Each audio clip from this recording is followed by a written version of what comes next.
सहनाववतु सहनौ भुनक्तु सह वीर्यं करवावहै तेजस्विनावधीतमस्तु मा विद्विषावहै।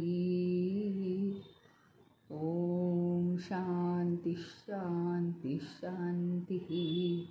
गुरुर्ब्रह्मा गुरुर्विष्णु गुरुर्देवो महेश्वरः गुरुरेव परं ब्रह्म तस्मै श्री गुरवे नमः।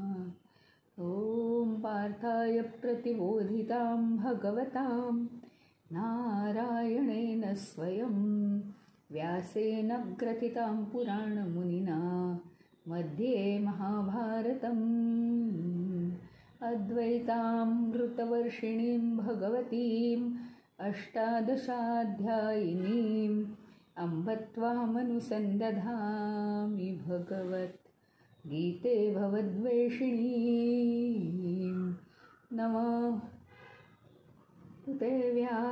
नमोऽस्तु ते व्यास विशालबुद्धे पुल्लारविन्दायतपत्रनेत्र येन त्वया भारततैलपूर्णः प्रज्वालितो ज्ञानमयः प्रदीपः प्रपन्नपारिजाताय स्तोत्रवेत्रैकपाणये ज्ञानमुद्राय कृष्णाय गीतामृतदुहे नमः।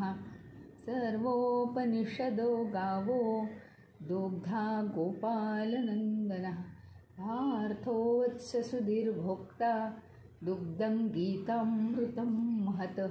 वसुदेवसुतं देवं कंसचाणूरमर्दनं देवकी परमानन्दं कृष्णं वन्दे जगद्गुरुं कृष्णं वन्दे जगद्गुरुं।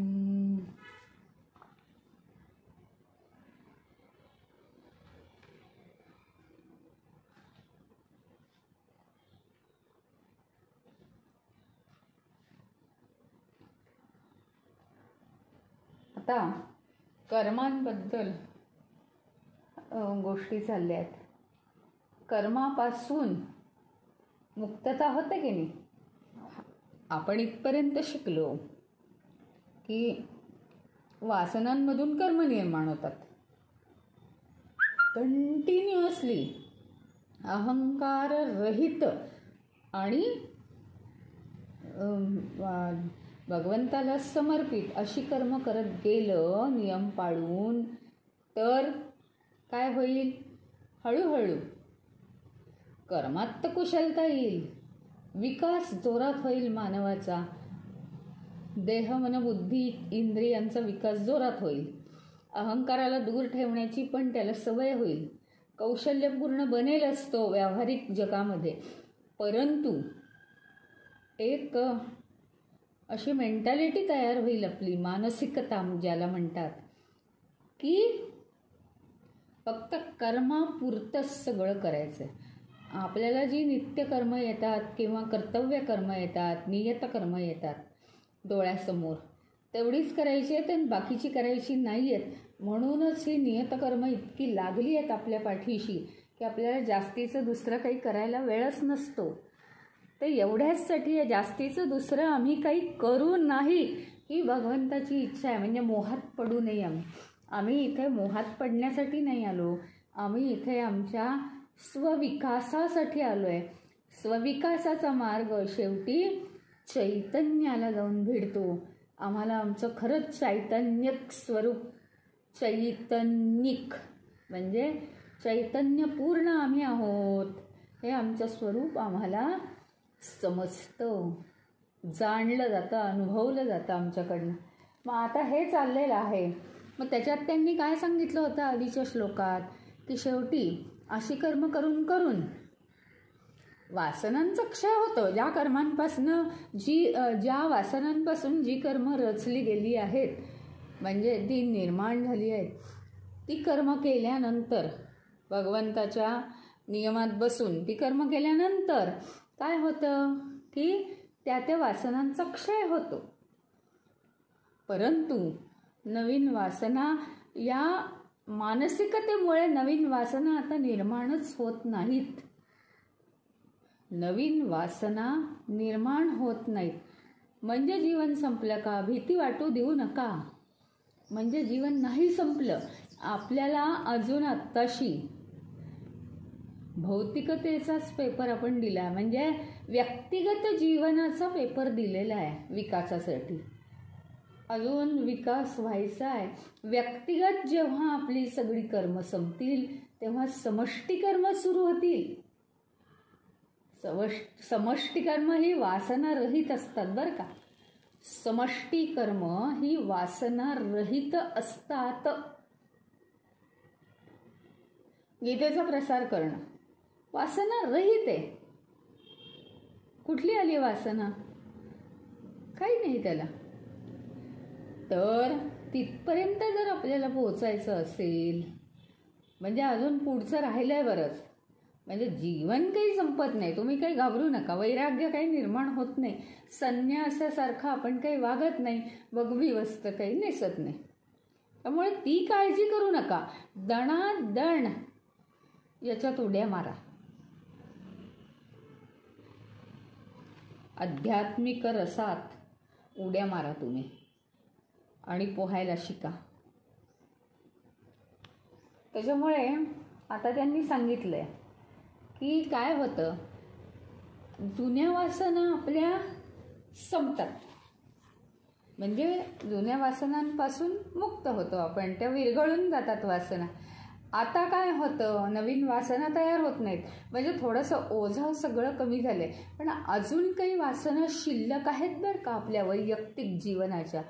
मग त्या वासनांचं काय होतं, सतत अशी अहंकार रहित कर्मफलाचा त्याग करून ईश्वराला समर्पित होऊन अशी जर कर्म कंटिन्युअसली करत राहिलं. काल परवा तर मी सांगितलं होतं, 100 कर्म करेपर्यंत थांबूच नका. डायरीत लिहित जा. 100वे कर्म झालं की मग ती सवयच लागून जाईल. What is needed must be done. ज्याची गरज आहे तेवढंच करायचं आहे. फालतू काही करायचं नाही. आणि मग आपल्याला समजायला लागतं की लोकांच्या जीवनाविषयी विचार करण्याची आपल्याला गरज आहे का या जीवनात. काहीही घडलं असलं ना तरी हा माणूस असा, तो माणूस तसा, डोंट वेस्ट युअर टाईम. जे घडलं ते घडलं. व्यवहार व्यवस्थित करायला शिका. 100% व्यवहार बिना दुश्मनीचा पाहिजे. तोही मनात काहीही किलमिश नको. रावणाला मारून रामाने संपूर्ण विश्वाला आदर्श घालून दिला. जरी तो शत्रू असला तरी त्यातले दुर्गुण कशानीच जात नव्हते. त्याला आपल्या अंगात दुर्गुण आहेत हेही समजत नव्हतं. एवढं शिवभक्त असून मग शिवानीच रामाला का नाही पाठवलं असेल? त्यानेच व्यवस्था केली असेल ना. म्हणजे जित्याची खोड मेल्याशिवाय जात नाही असं म्हणतात ना, ही म्हण आहे. तर शेवटी रावणाच्या बाबतीत ती खरी ठरली की हा देह गेल्याशिवाय इतके संस्कार मुरलेत. आधी संस्कार कुठे मुरतात? मनामध्ये ना.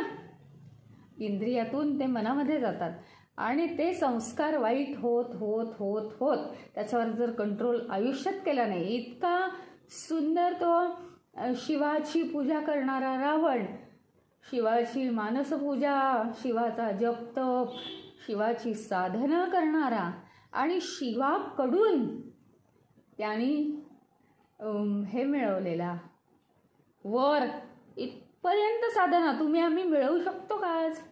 नाही मिळवू शकत. इतकी साधनाच नाही आमची.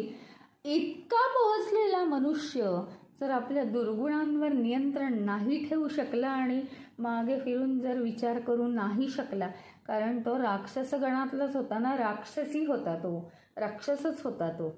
त्यामुळे ते संस्कार कुठेतरी आड आले. मग शेवटी शिवानी पाठवलं रामाला. हा देह गेल्याशिवाय ही खोड सुटणार नाही आहे याची. तर तू आता त्याचं पूर्ण 100% माप भरलेलं आहे आणि तू त्याला तुझ्याद्वारे त्याला आता मारलं जाणार आहे. रामाने ते ओळखलं. पण आपल्याद्वारे सगळी कर्म केली जात आहेत ना. मला जर काही असं वाईट कृत्य करायचं असेल, माझ्या मनात जराही द्वेष नको, जराही संताप नको. हां, आणि इतर जशी कर्म करतोय, भाजी चिरतोय, काहीतरी करतोय, अशा इतक्या सहजतेने श्रीरामाने रावणाला मारलेलं आहे. म्हणजे काय झालं मी तुम्हाला सांगते की सर्वसामान्य जीवनात मारणे, हत्या करणे पाप समजतो आपण. पण ते केव्हा अपवाद आहेत त्याला. चूक नसताना मारणे आणि हत्या करणे एखाद्या माणसाची चूक नाही आहे. किंवा त्यांनी जी चूक केली आहे, त्यांनी जे पाप केलं आहे, हां, ते मारण्या इतक्या क्षमतेचं नाही आहे आणि त्याला ठार मारलं गेलं तरीसुद्धा ते पापच आहे आपलं. परंतु रावणासारख्याला शिल्लकच ठेवणं गरज नव्हती. कारण पृथ्वीवर अधर्म माजत होता. त्याच्या मागे किती राक्षस होते. सगळी सेना भरली होती लंकेत आणि ते इतरांनाही छळत होते. सगळीकडे अस्ताव्यस्त करून टाकलं होतं त्यांनी. मला फक्त एवढंच सांगायचं आहे की रामाच्या मनात काहीही वाईट विचार न येता, काहीही वाईट विचार न येता, कारण शरीर हे खोटं असतं बरं का. बस गरज आहे म्हणून ते रावणाचं शरीर रामाने संपवलं. परंतु इतर कर्मांसारखंच एक कर्तव्य कर्म म्हणून त्याच्या मनाला लागलंही नाही आणि त्यांनी मनात द्वेष आणून सुद्धा केलं नाही. म्हणजे ह्याचा अर्थ असा नाही आहे, परत सांगते, की आपण वाईट कर्म करायची आहेत आणि मनाला लागू द्यायचं नाही. आपण काय होऊ त्याच्यामुळे माहिती का, बेडर, कशाचंच काही वाटत नाही, निर्लज्ज स्वभाव होईल, असा रामाचा नव्हता. म्हणून आपण तसं करायचं नाही आहे. वाईट कर्म आपली सामर्थ्यता आहे का हो तेवढी की कोणालाही त्याच्या चुकीबद्दल त्याची हत्या करावी, एवढी सामर्थ्यता रामाची होती. तुमची आमची नाही आहे. तुमची आमची मन कलुषित आहेत, मन कलुषित आहेत. ज्यावेळी राम रावणाला मारत होता त्यावेळी रावणाच्या मनात कृतकृत्यता आलेली आहे. प्रत्यक्ष भगवंताच्या हातून माझा मृत्यू होतोय. आज मी शिवाला वर मागून एवढा तरी लायकीचा झालोय, एवढा तरी मी सामर्थ्यवान ठरलो. लोकांना परमेश्वराच्या हातून मृत्यू येत नाही, मला येतोय. हे रावणाचं म्हणणं होतं. इतका भाव प्रसन्न पाहिजे. मी जे कर्म करीन ते थोडंसं दुसऱ्याला लागणारं असलं तरी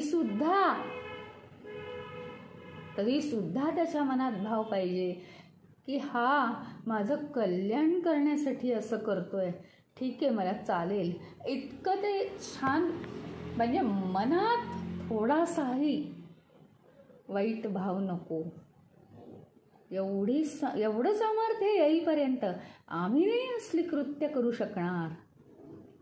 तर आपली नियतकर्म होत असताना आपल्याला मन आणि बुद्धी हे डेव्हलप होतात, इंद्रिय डेव्हलप होतात आणि अहंकारापासून दूर राहायचं आहे. नवीन वासना तयार होत नाही आहेत. त्याच्यामुळे होतं काय माहिती आहे, ईश्वराशी कनेक्शन जास्तीत जास्त जोडलं तर जातंच. इतकं कनेक्शन जोडलं जातं ईश्वर भक्तीचा भुकेला.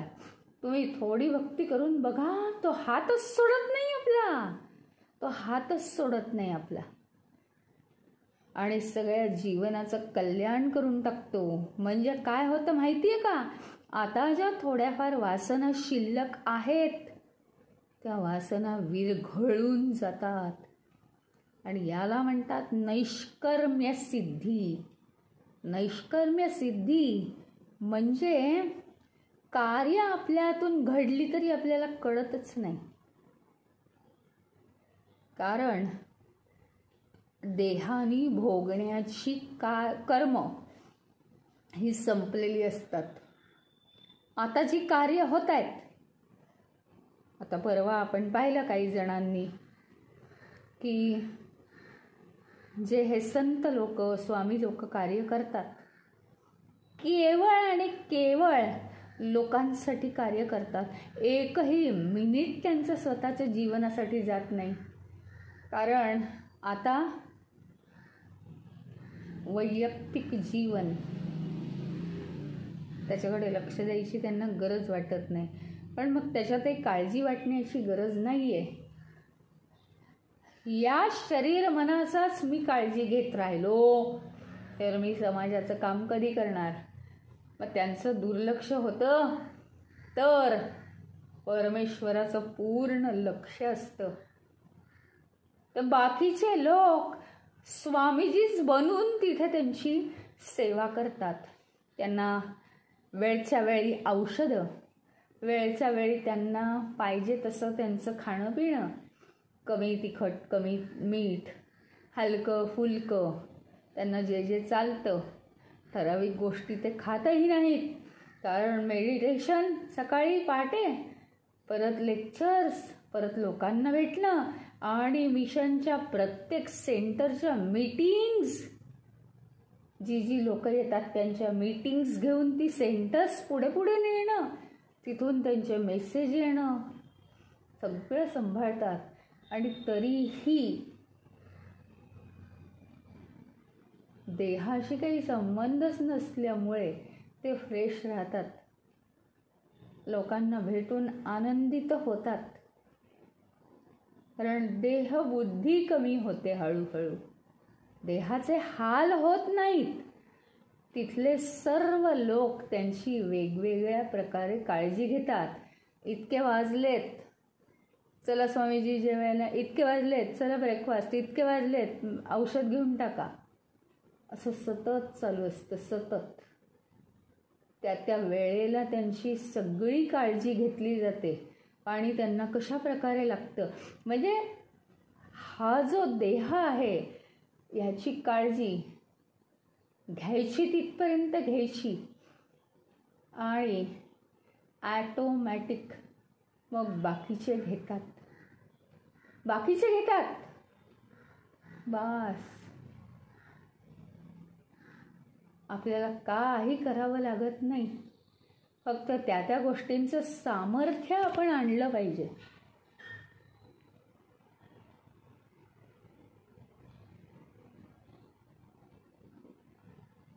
आणि एकदा नैष्कर्म्य सिद्धी झाली प्राप्त,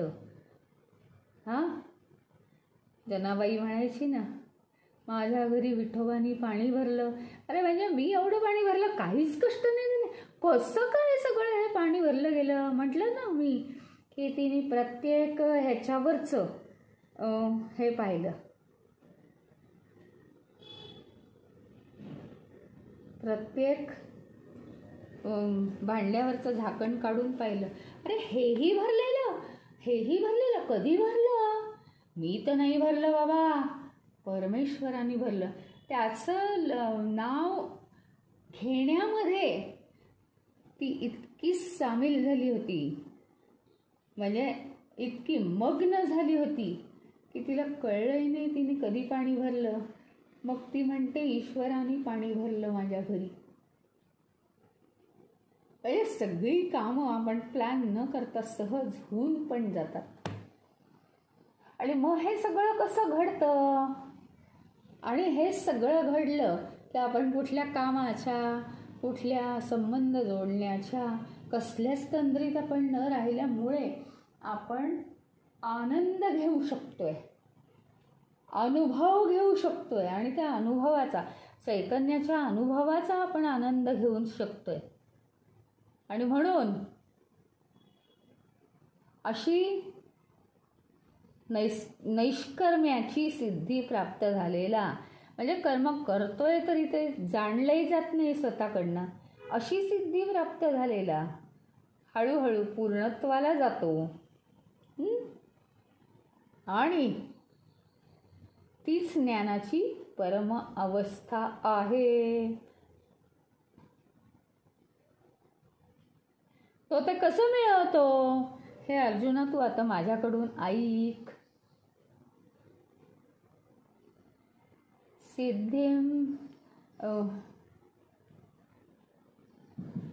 सिद्धिं प्राप्तो यथा ब्रह्म तथाप्नोति निबोध मे. समासेनैव कौन्तेय निष्ठा ज्ञानस्य या परा. सिद्धिं प्राप्तो, सिद्धिं प्राप्तः म्हणजे सिद्धी म्हणजे काय माहिती का? सिद्ध झालेलं मनुष्य, पूर्ण ज्याला प्राप्ती झाली आहे कशाची? पूर्णत्वाची, चैतन्याची प्राप्ती झालेला आहे. तो काय आहे? यथा ब्रह्म. काय आहे तो? नित्यतत्व आहे तो.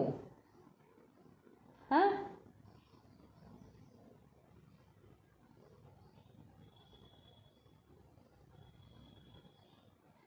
हीच यालाच म्हणायचं परमनिष्ठा, उच्च निष्ठा यालाच म्हणायचं. मग हे सगळं प्राप्त कसं काय होतं तू आता माझ्याकडनं समजवून घे.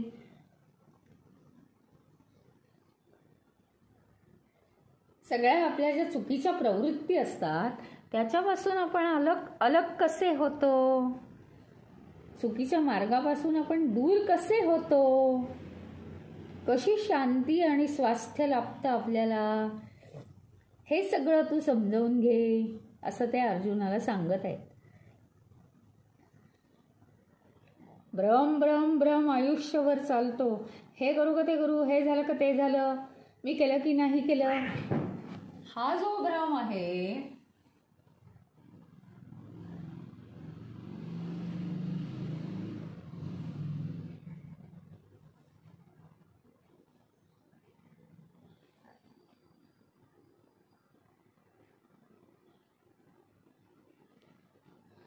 हा जो भ्रम आहे, हा भ्रम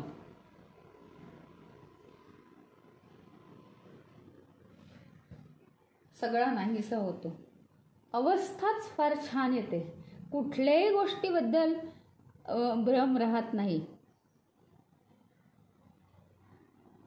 आणि आपलं काय होतं, सगळ्या गोष्टी, हा विचार मनात आला, नॉट नेसेसरी, तो विचार मनात आला, नाही आहे गरजेची, असं सगळं होतं आपलं. जे आवश्यक आहे त्याच्याच मध्ये आपण इतके रममाण होतो आणि एकाग्रता करून अजून पुढे पुढे पुढे पुढे. चैतन्याच्या प्राप्तीत सुद्धा अनेक टप्पे आहेत. परिपूर्णता गाठणं हे जे आहे ते त्याचं अतिशय आपल्याला वेळ लागतं आणि त्याला वेळ मिळू लागतो. आणि मग तुम्हाला कळेल की अहो ना हे सगळं करायला आता वेळच नाही आहे, अहो असं आहे तसं आहे, मी ह्याच्यात इतकी अडकली आहे. तुम्हाला हे सगळं तुम्ही का अडकता आहात, तुम्हाला शांती पाहिजे, मग ते तुम्ही एकटाच करा ना. जीवनात तुम्ही दिवसभरात ना ते एकटाच करा, त्याच्यासाठी वेळ द्या. आणि मग जी चिरशांती तुम्हाला मिळणार आहे, मग तुम्हाला कर्माचे एवढे कष्ट करावे लागणार नाही आहेत. पैसे मिळो अथवा न मिळो, पैसे हा शांतीचा मार्ग आहे. हे व्यावहारिकरित्या ठीक आहे माणसाने म्हणावं, कारण तो अज्ञानी असतो. परंतु जो आध्यात्मिक असतो असं माझं म्हणणं अजिबात नाही. तुम्ही जर आज चिन्मय मिशनमध्ये गेलात, काय स्टँडर्डनी लोक राहतात आणि काय अतिशय मोठे लोक येतात आणि तिथे ते अगदी समर्पणाने गरीबड्यासारखे होतात. सगळं समर्पित मनोबुद्धी, समर्पित मनोबुद्धी त्यांची झालेली असते. ते काय त्यांचे पैसे कुठे पळून जातात? नाही. ते काय गरीब होतात? ते काय पैशाची केअरच करत नाहीत? नाही. असं नाहीये. म्हणजे पैसा आणि शांती याचा काही संबंध नाही. लोक म्हणतात की पैसा मिळवू दे, आधी संसार नीट उभा करू दे आणि मग मी शांती. तुम्ही संसार करत राहा, पण तुम्ही काय द्याल, काय तुम्ही द्याल हे करायला? 10 मिनिटं मेडिटेशन होत नाही का? अरे 4-4, 6-6 वर्ष तुम्ही जर मेडिटेशन करायची प्रॅक्टिस केली तर कुठे मन एकाग्र होऊ लागतं. कशाचाही विचार करू नका. हे एवढं मला प्राप्त होऊ दे, एवढं होऊ दे, मुलगा शिक्षणाला लागू दे मोठ्या कॉलेजच्या, आणि नाहीतर मग मी त्याच्या अभ्यासातून किंवा तो लक्ष देत नाही त्याच्यातून मग मी मुक्त होईल. काही संबंध नाहीये. 10च्या पुढे सगळे झोपल्यावर आपल्या रूममध्ये जायचं, मेडिटेशन करायचं, 10:15, 10:20ला बाहेर यायचं आणि ही मेडिटेशनची सवय. आणि तेवढीच वेळ म्हणजे अर्धा तास जरी तुम्ही दिला चिंतन मनन करून मेडिटेशन करायचं, तरीसुद्धा होणार आहे. त्याचा संसाराशी, सांसारिक गोष्टींशी काहीही संबंध नाहीये. हे लक्षात ठेवा तुम्ही. त्याच्यामुळे आपण जोडतो एकमेकांना गोष्टी केवळ अज्ञानामुळे. ते काय कोणाच्या मनात काही फार वाईट असतं, नको नको नको मिशनमध्ये जायला, नको नको नको तो अभ्यास उपनिषदांचा, ते एक तर फार कठीण आहे, आम्हाला आधी पैसे मिळवायचे, मग आमचं कसं होईल, आमचं काय होईल.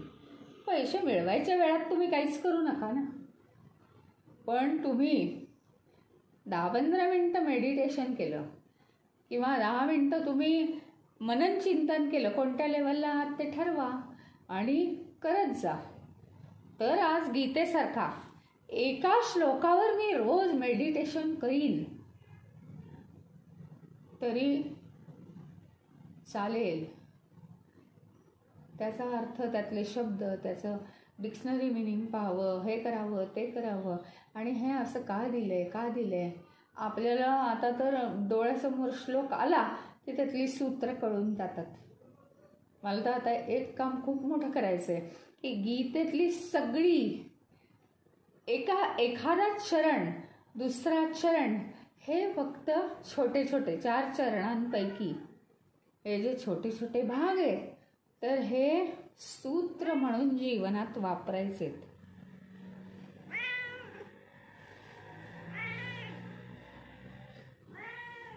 हे सूत्र म्हणून आपल्या जीवनात आपल्याला वापरायचे. तर ते सूत्र गीतेतून किती निघाली आणि प्रत्येक सूत्रावर एक आठवडा काम करायचे. जीवन कुठल्या कुठे जाईल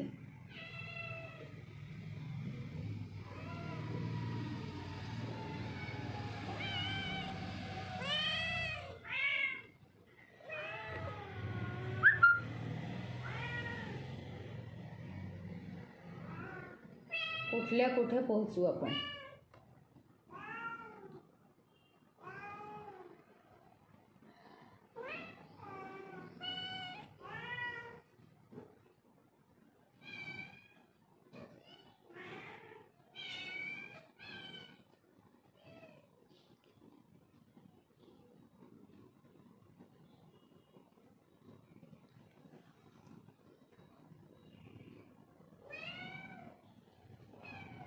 पुढच्या श्लोकात ध्यानाची पद्धती सांगतायत वाटतं. बुद्ध्या विशुद्धया युक्तो धृत्यात्मानं नियम्य च शब्दादीन विषयान् त्यक्त्वा रागद्वेषौ व्युधस्य च. म्हणजे बुद्ध्या विशुद्धया बुद्ध्या विशुद्ध्या युक्तो. बुद्ध्या विशुद्ध्या युक्तो. विशुद्ध बुद्धी म्हणजे शुद्ध बुद्धी, स्वच्छ बुद्धी. आणि अशा बुद्धीने युक्त असा जो असतो, धृत्यात्मानं नियम्य च. धृत्य म्हणजे दृढ, स्वतःवर दृढपणे नियम ठेवून कंट्रोल करतो. दृढता पाहिजे. आज केलं उद्या सोडून दिलं. दृढ निश्चय कशाला म्हणतात? जो निश्चय कधी मोडत नाही कोणत्याही हालतीत, कोणत्याही परिस्थितीत. शब्दादी म्हणजे शब्द आदी म्हणजे बोलणं. विषयान इंद्रिय विषयान त्यक्त्वा. त्यक्त्वा म्हणजे काय? त्याग करून. सारखं प्रत्येक गोष्टीवर खूप बडबड करणं, यांचा त्याग करून मनन मनन मनन मौन धारण करतो. दुसरा जे काय बोलतो तेच जास्त तो ऐकतो. आणि रागद्वेषांचा तो त्याग करतो. आता हा आणि पुढचा श्लोक जोडू नये, पण आधी एवढ्याच ह्याचा गुणांचा आपण मागोवा घेऊ. शुद्ध बुद्धीनी जो युक्त आहे. शुद्ध बुद्धी म्हणजे काय? निरागसता. मनात कोणताही वाईट भाव न ठेवता आणि कोणताही दुराग्रह. मग ते ह्याच्यात असंच सांगितलं होतं, मग त्या ग्रंथात तसंच सांगितलं होतं, मग असं का झालं, तसं का झालं, हे कशाला, ते कशाला, असा कोणताही दुराग्रह मनात न ठेवता जो शुद्ध बुद्धीनी बस जेवढं काम आहे तेवढंच क्लिअरली फक्त त्याच्यापुरताच जो विचार करतो, असा मनुष्य. आणि दुसरा गुण काय पाहिजे माहिती का? शुद्ध बुद्धी पाहिजे आणि निश्चय मात्र दृढ पाहिजे.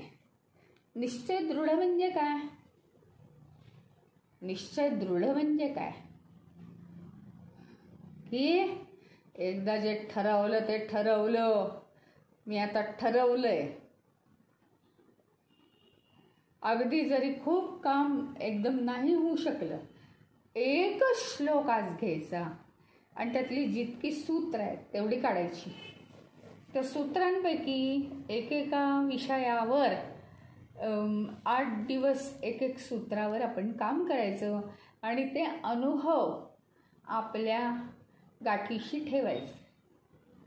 सगळ्यांना लिहायची गरज नाही, पण जे मुख्य अनुभव असतील ते दुसऱ्यांना प्रेरणा देण्यासाठी लिहायचे आहेत. स्वतःला प्रेरणा घ्यायची आवश्यकता नाही. स्वतःला अंतरप्रेरणा झाली आहे ना, आपण हे करू, मग ते आता दुसऱ्यांना प्रेरणा देण्यासाठी त्यातले महत्त्वाचे लिहायचे आहेत. तुम्हाला येतील 200 अनुभव चांगले, सगळे बारीक सारीक, कारण स्वतःबद्दल प्रेमच असतं, मोजत बसाल. पण ते 200 लिहायचे नाही आहेत, 50 लिहिले तरी बाद झालं, तेवढे इनफ आहेत. आता आठवड्यातून एक सूत्राचा आपण ॲप्लिकेशन करायचं, परंतु रोज एक श्लोकाचे हे लिहून काढायचे आपण. काय सूत्र काय काय निघतात त्यातनं, सूत्र आणि त्या सूत्राचा अर्थ समोर बास एका ओळीत बसणार आहे तो अर्थ. एक शब्द एक सूत्र म्हणजे एक सूत्र, त्याच्यासमोर त्याचा अर्थ आपल्याला कळण्यासाठी. संपलं काम, बाकी काही नाही करायचं, पण दररोज ते झालं पाहिजे. आणि इकडे एकेका सूत्रावर काम एक आठवडा जर झालं तर त्याच्यात आपल्याला. पण हा कशासाठी, हा विषय कशासाठी आला परत की दृढ निश्चय केला आहे मी, पण तो कधी मोडेल कधी नाही सांगता येत नाही. आज नाही केलं, जाऊ दे, कंटाळा आला, उद्या करू मग आपण. नाही नाही नाही नाही नाही, दृढ निश्चय. ती वेळ झाली की त्याला बसायचं, 5 मिनटं 10 मिनटं जे काय असेल ते. आणि ॲप्लिकेशन जे आहे ते आपलं जीवन जगता जगताच ॲप्लिकेशन करायचं आहे आपल्याला. किती आज गोष्टींमध्ये आपण ॲप्लिकेशन केलं? 25. बरं ठीक आहे. उद्या किती गोष्टींमध्ये या सूत्राचं आपण ॲप्लिकेशन केलं? म्हणजे सूत्राच्या ॲप्लिकेशनसाठी आपण धावत राहतो आणि आपलं मन शुद्ध होऊन जातो. आपलं मन शुद्ध होऊन जातं. तुम्हाला एक भांडी दिली, प्रत्येकाला 5 जणांना 5, आणि सांगितलं की हे भांड 21 वेळा घासायचं आहे आणि नळाखाली धुवायचं आहे. घासायचं आहे, एक रेघ मारायची, तिथे पाटी दिली, खडू दिला, एक रेघ मारायची. पुन्हा भांड स्वच्छ घासायचे दाबून, दुसरी रेघ मारायची, असं सांगितलं तुम्हाला. आणि त्या कॉम्पिटिशनमध्ये मला पहिलं यायचं आहे म्हणून तुम्ही 21 वेळा ते भांड घासलं. अहो, ते भांड चकाकायला लागलं. इकडे लक्षच नाही. ही त्यांची खूबी होती भांडी चकाकण्यासाठी. आणि तुमचं मात्र काय झालं? जीवनाचं कल्याण झालं. आपलं मनबुद्धीचं भांड सतत घासलं जाण्यासाठी समर्पण बुद्धी तर हवीच, पण ज्ञान सतत आत गेलं पाहिजे. वेगवेगळ्या रूपांनी ते आत गेलं पाहिजे. आणि मीच एकटी करते असं माझं म्हणणं नाही आहे. असं मला म्हणायचं नाही की मीच करणार आहे, तुम्ही कोणी करायचं नाही असं. तर तुम्ही सुद्धा करू शकताच. तुम्हीही सूत्र काढू शकता, पण ॲट रँडम नाही, लाईनशीर. आणि ते तुम्हाला समजलं पाहिजे. खाली अर्थ दिलेलाच असतो. स्वतःसाठी काम करायला प्रत्येकाला आवडलं पाहिजे. ज्याच्या मनात येईल त्यांनी करावं. आणि मी काय करणार आहे? लपवून काय करणार आहे? खुल्ला जसं वाटेल. कदाचित माझ्यापेक्षा तुम्हाला यश जास्त येईल, तुम्ही जास्त सूत्र काढाल, परंतु ते करणं महत्त्वाचं आहे. कमी आणि जास्तचा संबंधच नाही आहे काही. हे कशावरून निघाला हा विषय? शब्दादीन विषयान त्यक्त्वा, म्हणजे शब्द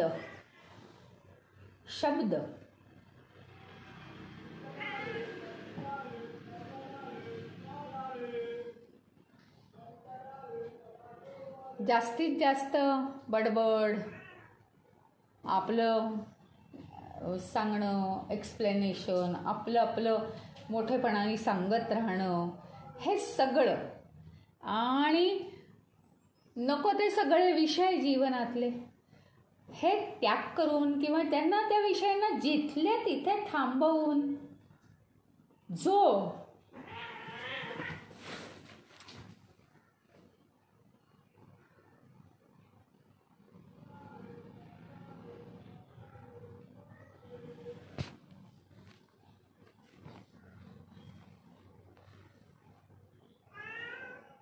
हे सगळे विषय थांबवून जो आपल्यासाठी करतो,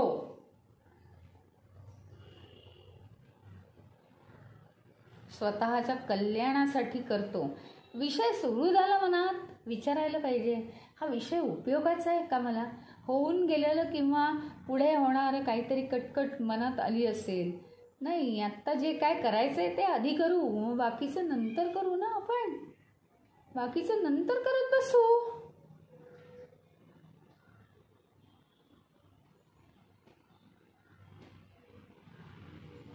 विषय संपला. असे सगळे विषय, एक्स्ट्राचे विषय मनातनं टाळून, त्याचप्रमाणे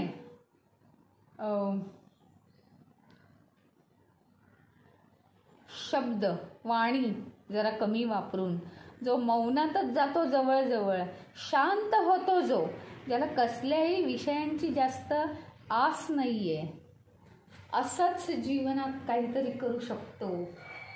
आणि रागद्वेषापासून तो दूर राहू शकतो. आपल्या भावना, विचार, उपकरणं चैतन्य प्राप्त करण्यासाठी कोणत्या अवस्थेत असली पाहिजे हे या श्लोकात अतिशय परिपूर्ण रीतीने दिलेलं आहे. इतकं जरी असलं, आपल्याला जेवढी गरज आहे तेवढंच आपण बोललो, हळूवार आवाजात बोललो. हां, आणि दुसरी गोष्ट महत्त्वाची की इतर विषयांमधनं घडलं बरोबर आहे, पुढे घडणार आहे, चिंता आहे, काळजी आहे, बरोबर आहे, पण त्या विषयात फार वेळ रमून काहीही मिळत नाही. त्याच्यापेक्षा आपण सोल्युशनवर विचार करायचा आहे. हां, आणि ज्याचं काही सोल्युशन नको आहे आपल्याला, पण दुःखद घटना घडली, काहीतरी झालं आहे, त्याच्यावर आपण फारसा विचार का करायचा नाही आहे. आपल्या मनाची जडणघडण सगळी बिघडते, म्हणून आपण विचार करायचा नाही आहे. तर इतकं जरी झालं, आम्ही विषयांचा, शब्दांचा, वाणीचा त्याग केला आहे, म्हणजे आम्हाला इंटरेस्टच राहिला नाही त्याच्यात, तरीसुद्धा आम्ही भगवी वस्त्र घालत नाही. काय होतं माहिती आहे याचा फायदा? मन आणि इंद्रिय यांच्यावर नियंत्रण राहतं आणि माणसाला एक प्रकारचं धैर्य निर्माण होतं. आमचं मनावर नियंत्रण नाही आहे, त्याच्यामुळे त्याच्यात अनेक घाणेरडे भाव, अनेक घाणेरडे विचार आणि विचारांचा गोंधळ भरलेला आहे. चांगल्याबरोबर वाईटही सगळं खिचडी झाली आहे, मिश्रित आहे सगळं. त्याच्यामुळे आम्हाला काही करायला धाडस येत नाही हो, मन खचतं आमचं. पण परमेश्वराला समर्पित, परमेश्वराचं चिंतन मनन, परमेश्वराचा जपजाप्य जेव्हा शक्य आहे तेव्हा जितकं करू ना तितकं मन धैर्याने भरून जातं. शुद्ध मन असतं ना ते धैर्याने भरलेलं असतं, हिंमत असते त्याच्यात काहीतरी करण्याची, आणि ते अतिशय महत्त्वाचं आहे, अतिशय महत्त्वाचं आहे. आपल्याला काहीतरी वेगळ्या वेगळ्या संवेदना निर्माण होतात आणि जीवनात ते सगळं बिघडवून टाकतात. हे सगळं आम्हाला करायची गरज नाही आहे. मन, इंद्रिय यावर जर नियंत्रण ठेवलं तर इंद्रिय विषयांचा सुद्धा त्याग होतो, वाणीचा सुद्धा त्याग होतो. म्हणजे काय, मनुष्य काय न बोलता राहतो? नाही, तहान लागली तर पाणी दे म्हणेलच तो, पण मला पाणी दे, मग मी खूप फिरत होतो ना, त्याचं काय झालं, परवा असं मी बाहेर पडलो आणि काल हे असं घडलं, दिवसभर पाणीच नाही प्यायला मिळालं, आज मला नुसती तहान लागते, काय करू, मला जरा पाणी देशील का? किती बडबड आहे, मला तहान लागते, पाणी हवंय, विषय संपला. तुमच्या पर्सनल लाईफबद्दल कोणीही ऐकतं, महत्त्व दिल्यासारखं दाखवतं, पण कुणाला वेळ नाही हो. त्यांच्यासुद्धा स्वतःचं इतकं बोजड आयुष्य आहे, ते त्यांना त्याच्यातून सुटका पाहिजे. किती ते तुमच्यावर लक्ष देऊ शकणार आहेत आणि किती बडबड स्वतःविषयी. इतकं बोलून बोलून अहंकार पण परत परत निर्माण होतोय. काही एक्सप्लेनेशन देऊन स्वतःचा शो करण्याची गरज नाही, स्वतःचा इम्पॉर्टन्स वाढवण्याची गरज नाही. हा भ्रमिष्ट इम्पॉर्टन्स आहे बरं का वाढलेला. त्याचं कारण तुम्हीच बोलताय स्वतःबद्दल, स्वतःचा मोठेपणा वाढवताय आणि तुम्ही तिथनं हौसेने निघून जाता की आजूबाजूच्यांना माझं किती महत्त्व आहे. परंतु दुसऱ्यांना एका क्षणात त्याचं महत्त्व संपतं आणि त्यांच्या मनातून ते निघून जातं. दुसऱ्याच्या जीवनाबद्दल आम्ही काय करू शकतो, आम्ही काय सगळं मिळवून थकलो आहे आणि रिटायर्ड माणसं आहोत का? म्हणजे प्रत्येकाला विवंचना पण आहेत आपल्या संसाराच्या आणि शिवाय बाकीच्या काळज्या पण आहेत. नाही ना, आपलं सगळं जीवन अज्ञानात जातं आहे. म्हणून शब्द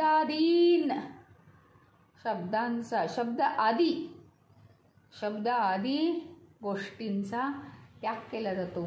आवश्यक तेवढं बोललं जातं, आवश्यक तेवढं, बाकीचा काहीही शो करण्याची गरज नाही आहे.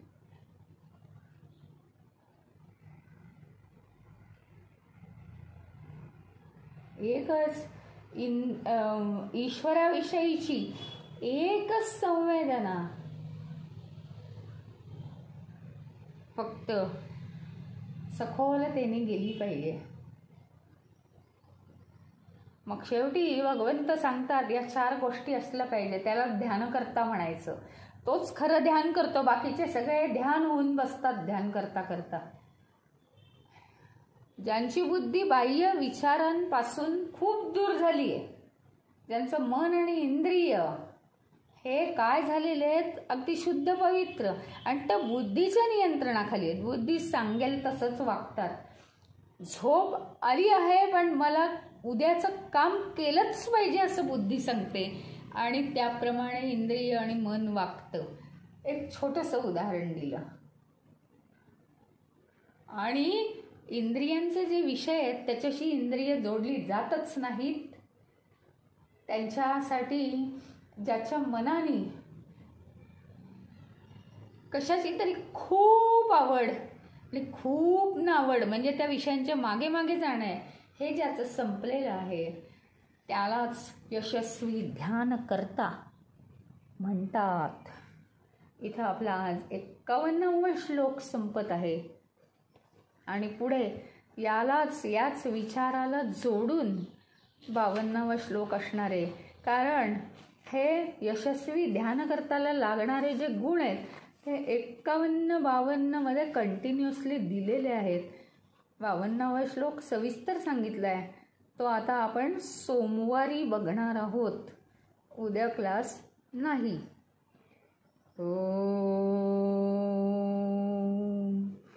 ओम पूर्णमदः पूर्णमिदं पूर्णात् पूर्णमुदच्यते पूर्णस्य पूर्णमादाय पूर्णमेवावशिष्यते. ओम शांति शांति शांति. हरि ओम. श्री गुरुभ्यो नमः. हरि ओम. हरि ओम. पुण्याला काही बोलायचं आहे? हरि ओम. रात्री ध्यानाला बसायची छान आयडिया सांगितली. कंपल्सरी होऊन जाईल. हां हो ना. 10-10 15-15 मिनटं रोज बसलं आणि हळूहळू काय ते ध्यानाचे विषय आता काही यूट्यूबवर पण असतील. आपल्याला जे आवडेल ते आपण करायचं. नाही तर एखादी धून लावायची ध्यान करायचं, एखादा जप लावायचा ध्यान करायचं, काहीही करू शकतो आपण. ओंकाराचं एकदम बेस्ट आहे. आणि सगळं असं कंपल्सरी केलंच पाहिजे वर्षानुवर्ष ओंकार नाही. तुम्ही काहीही करू शकता पण सारखं बदलायचं नाही. पण निदान 6 महिने वर्षभर त्या ज्या प्रकारचं ध्यान तुम्ही करता आहात त्याचा इफेक्ट काय आहे, कशाने माझं मन शांत होतं आहे. मग तर थोडंसं ध्यान झाल्यानंतर पूर्ण मौन पाळून शांत बसायचं. आलेले विचार गेलेले विचार पाहायचे. पण एवढं ध्यान झाल्यावर विचार एकदम कमी होतात. आणि मग मी म्हणजे ईश्वर म्हणजे काय आहे, काय असू शकेल, शरीर नाही आहे ते, असं थोडंसं हायर लेवलची ध्यानं करायला आपण सुरुवात करायची. वसुंधरा काकू काय म्हणतात? तुम्ही त्यात म्हटलं की प्रत्येक श्लोकाचे सूत्र, मला ते समजलं नाही. श्लोकाचे सूत्र म्हणजे काय? हां सांगते की काय आहे. आता अधर्मो निधनं श्रेयः परधर्मो भयावहः. तर दुसऱ्याचं पाहून आपल्याला मोह निर्माण झाला की मी आता याच्यासारखं वागतो. तो कसा वागतो, त्याने कशी गाडी मिळवली आहे, तर आता मी पण तसंच करतो. आणि मग तो वाममार्गाने जातो, चुकीच्या मार्गाने. मग त्याच्यासारखं मी करतो म्हणजे मी पण चुकीच्या मार्गाने जाणार, असं आपलं असतं. म्हणजे लक्ष कशाहीकडे नाही, कशाही रीतीने पैसे मिळवायचे. पण परधर्मो भयावह, दुसऱ्याच्या धर्म म्हणजे स्वभाव, दुसऱ्याच्या स्वभावाप्रमाणे वागणं हे पापच आहे. भयानक आहे ते, भीतिदायक आहे. कारण आपण जेव्हा त्याची कॉपी करत असतो त्यांनी तसं वागणं म्हणजे त्याच्या वासना, त्याच्याकडे असलेलं मटेरियल, त्या इच्छा पूर्ण करण्यासाठी हे सगळं त्याच्याकडे असतं. माझ्याकडे माझ्या वासनांप्रमाणे माझी कर्म, आणि ती कर्म करण्यासाठी माझ्याकडे जन्मानुजन्माचं मटेरियल आहे. किती धाडस लागतं, किती हिंमत लागते, कसं लागतं, काय लागतं. प्रत्येकाची जी कर्म आहेत त्यांचं स्टँडर्डसुद्धा वेगवेगळं आहे. त्यामुळे दुसऱ्याच्या स्वभावानुसार आपण कर्म करायची नाही, दुसऱ्याचं कॉपी करायचं नाही, असं आहे. आणि सूत्र म्हटलंय का? त्याला सूत्र म्हणजे काय? परधर्मो भयावह, हे सूत्र जीवनात वापरायचं.